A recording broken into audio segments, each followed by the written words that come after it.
Hi, my name is Aaron Linsdale. I'm a polar explorer and motivational speaker. It's review day! Check it out. We're going to review the Becker KA-Bar BK-7 knife.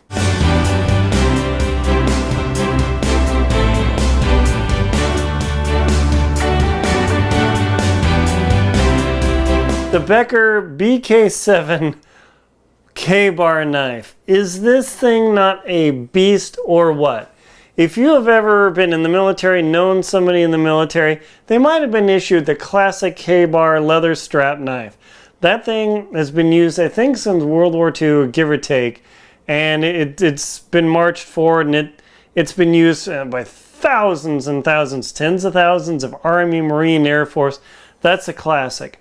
What KA-Bar did is they worked with Becker to design a beefcake edition of that knife. See, one of the things about the KA-Bar original classic knife is it has what's called a rat tail tang, where it goes a little bit thin in the end, and it is possible to break those things. Now, that said, the chance of you breaking that knife is pretty darn slim. It is beefcake. But what you want to do is, if you want something serious and you're like, hey, I want the Rambo knife without actually getting a cheap junky knife from the $5 store, the Becker BK-7 is it. This is probably my ultimate knife. It is not a machete. This is just a very serious field tool. Now, you will see immediately the scuff marks on this oxide coating here. And that is from me what's called doing battening logs. I literally placed this knife on top of a log, took another stick, and just began whacking it and hitting the back of this knife, and it slowly drilled through until it split logs. I was literally doing the job with this knife of what my hatchet could do annoyingly, but my splitting maul, my 8-pound splitting maul, this knife could kind of do the job. Now, you can see that the coating has been scuffed up, and I think I split, I think it was 10 different logs with this thing. I mean, it was really just a silly thing to do, just to say like, all right, Aaron, I want to see just how tough this knife is. This BK-7 knife split logs that were 22 inches, standard pine, just bow, bow, bow, and it just and it split the log. So this is an incredible knife. As you can see, hand holding here. Let me get out my handy dandy tape measure just to give you an idea of how big this thing is. If you're having inadequacy issues, this knife could really help you along. So from tip, just poke the tip there, to the end of the tang there is over 12 inches long. I mean, this thing is a beefcake. The actual blade here is just about 7 inches long, depending on where you start measuring with the tip. So this is a very serious knife. Let me give you an idea of comparing with my Hinkle kitchen knife and the Becker knife. Their blades, the kitchen knife, it's slightly longer, maybe a ½ inch, but as you can see, there is no comparison of the beefiness with the regular kitchen knife and the BK-7. I love this thing. I have used this on multiple camping trips, chopping things up. You got to be really careful with this knife because it is wicked. If you make a mistake with a small pocket knife, you might like, oh geez, okay, I'll patch it up. You make a mistake with this, you might be going to the hospital ER at least, if not the morgue. I mean, this is a beef of a knife. So immediately you'll notice the handle here. It's just a classic polymer handle, no finger grooves and everything, which is nice because you don't know what size fingers you have. It's got a pretty good finger guard here, so you can see the grip angle there. It's got a little bit of a space between where the blade starts and the finger guard starts. This thing is bolted together with Allen wrench, and you can see the nuts in there. So if for some reason there are actually aftermarket handles, if you want to take this guy off and add another handle to it, it's pretty good. This knife is made in the United States. Yes!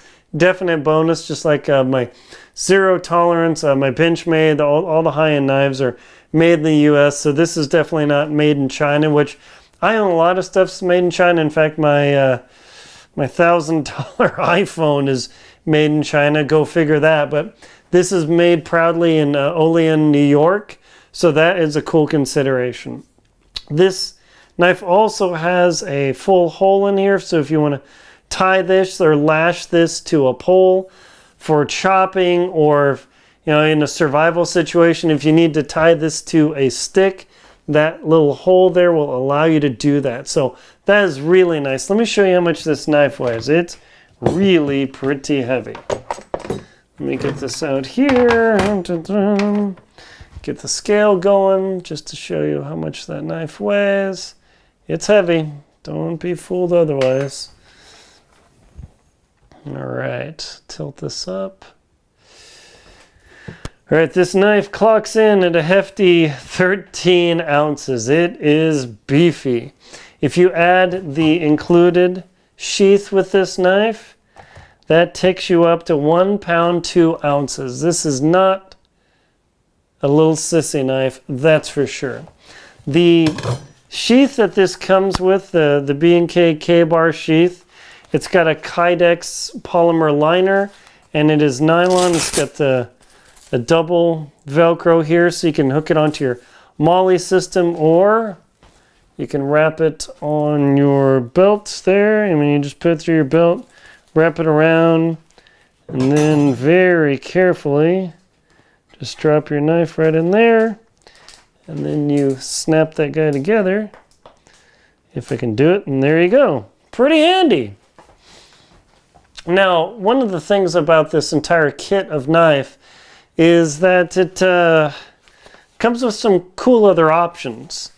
It's got this whole back strap thing, so if you want to strap it onto your backpack or whatever you want to do, because the blade is so long, it actually has holes to hook into. You can actually tie it around your thigh, so you've got these holes down here. Let me tilt that down. So the knife would hang here, and it kind of flaps around. It's annoying and noisy. So you could put a little bit of paracord and wrap it around your leg if you needed to do that. But one of the things I love about this whole kit is it actually comes with 2 pouches. One is for, wherever the heck it is, for the Remora knife. This thing is so cute. I love this thing. If you ever said cute about a knife, this is it. This case here, let me show you this way. The little Remora knife. So if you don't want the sword, you get out this little Remora knife, and you put this and you drop that in there. It's made out of, what is it made out of? So I get it right here.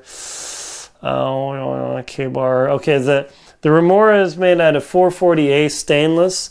So it's one of the easier sharpening stainless knives. I mean, I've used apple to chop up apples with this.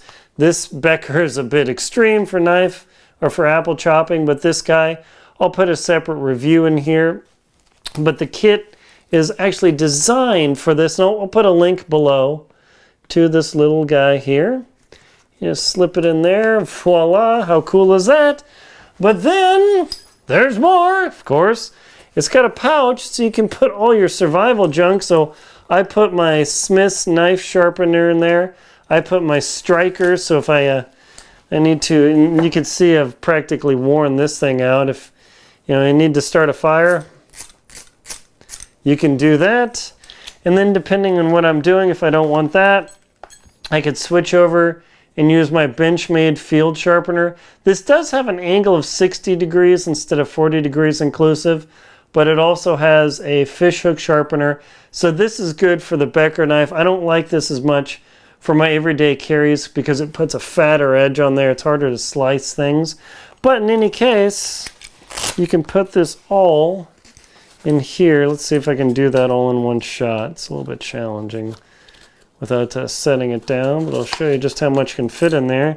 You can put a knife sharpener, maybe a fish hook, and a little bit of fish line in there. I mean, you can jam a lot of junk into this guy to where you can have pretty much an ultimate survival kit in this knife. Now, is this kind of absurd for a survivalist? Maybe.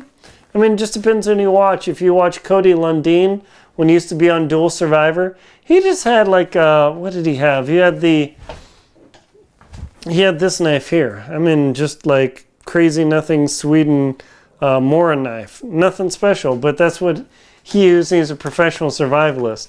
Other ones go with a serious knife, because that's the one thing about a big knife, is a big knife can generally do the job of a small knife, but a small knife can never do the job of a big knife. So my Becker BK-7, I love this thing. There'll be links below to all these knives and things that I've just showed you. Please be aware, don't probably walk around with this knife just generally anywhere, because people might get upset and call the cops. You know, it depends on what state you live in, but this knife is rough and tough. It's made out of 1095 chrome vanadium steel. I have yet to have a problem with it. I've never chipped the edge yet, chopping logs, battening it. I mean, it's super tough. I wouldn't cut barbed wire with it because it's not that kind of edge. There's another K-Bar that does have that ability. So highly recommend if you need a crazy ultimate survival beefcake military style knife, BK-7 is it. Highly recommended. Oops, need to cut in. One more thing I forgot to do. The demonstration of stabbing this guy through a container. I gotta be careful so I don't hack my hand open. This is gonna put a ridiculous hole in this container. Let's see if I can see. All right. There you go. This thing is so absurd. I love it. My name is Aaron Linsdau. I'm a polar explorer and motivational speaker. As a word of disclosure, I do not receive financial compensation or gifts from Becker, anybody else, or K-Bar for this. They don't give me a free knife or anything for these reviews. I'm just sharing my experience with you to let you know the products I use, why I use them, and why I enjoy them. Please check out links below. To get to the links below, you just hit the button here, scroll down, voila, and or the little arrow, and you can see all the links to all the products I talked about in this video. Scroll to the bottom, check out, add a comment. Please like the video and subscribe to the channel. That way you can get updates on inspiration, motivation, product reviews, and travel. Please support my channel on PayPal, Venmo, and Patreon. Thank you very much for watching.